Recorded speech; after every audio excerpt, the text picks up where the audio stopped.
Well, we're going into it because we personally have a rather different or opposite view to the general consensus. The idea that books are going extinct, I think it's only half-founded because I think there is some conceptual confusion with that, even the statement itself.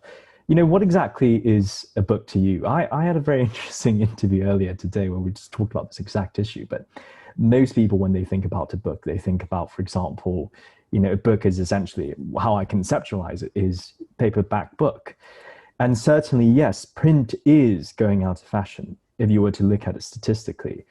But that isn't really what a book is conceptually, because what a book is, at least to me, is a book is at its concept essentially a long form text, or at least a text over a certain amount of words. So it's a more comprehensive and extensive text. And throughout history, such texts have always existed. They've always existed, and they've existed throughout different mediums. So, for example, if you were to go back into ancient history, then certainly, at one point they were inscribed on these stone tablets, and then they were, written on papyrus and later on cowhide and all these different materials, settling finally on paper as its most understood form. And the medium itself has changed throughout history as certain mediums have become more relevant at certain periods of time and eventually less relevant and more obsolete. But the fact is, this concept, this long form text, that's always existed. And so we believe in that. It's always going to exist. It's not going to go extinct because, in our belief and in my belief, there is great value in long form text. Yes, one thing you mentioned today, which is the idea that people are, they are becoming, lesser in terms of their attention span, that sort of direction. And that's certainly true, but there are different types of contents for different things. So, for example, if you were to think about, learning something from TikTok or very short videos or very short articles, let's say 200 words, there's only so much you can learn and so much you can take away compared to, let's say, something that's more long form, more extensive, more comprehensive. And that sort of information you might be able to take away from that. It's totally different scale, totally different breadth. And so it is very different conceptually, these things.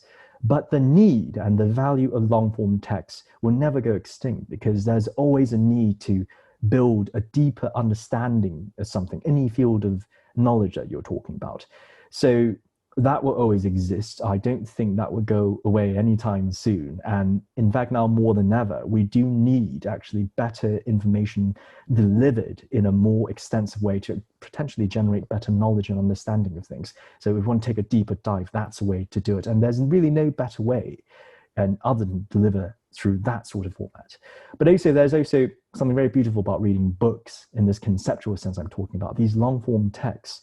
It's also quite introspective when you actually take them on. It does help you build not just a deeper understanding, but also quite an introspective understanding of something you're researching into. It's an entirely different process in terms of the sort of way you're consuming the information.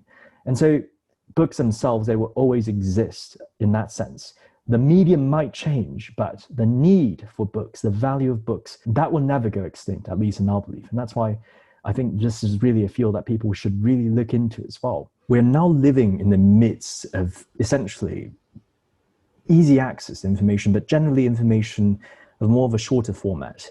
And I think that doesn't really contribute to a better understanding of things.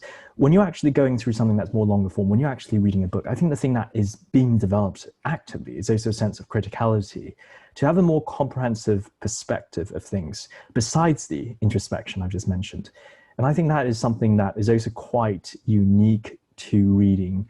And I'd say is certainly one of the benefits of reading. It challenges, I think, the current idea that information should only be consumed in a very short and almost instantaneous way.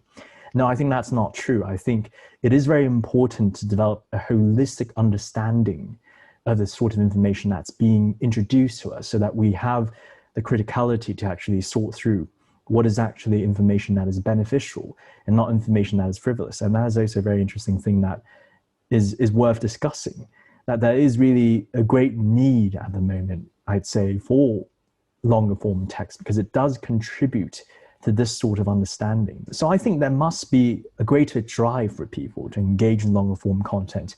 And I do challenge absolutely the idea, especially with the rise of these TikTok information, where, things are just delivered in such a simple way with no great understanding. We must build extensive understanding and information in order for us to build truly actionable knowledge.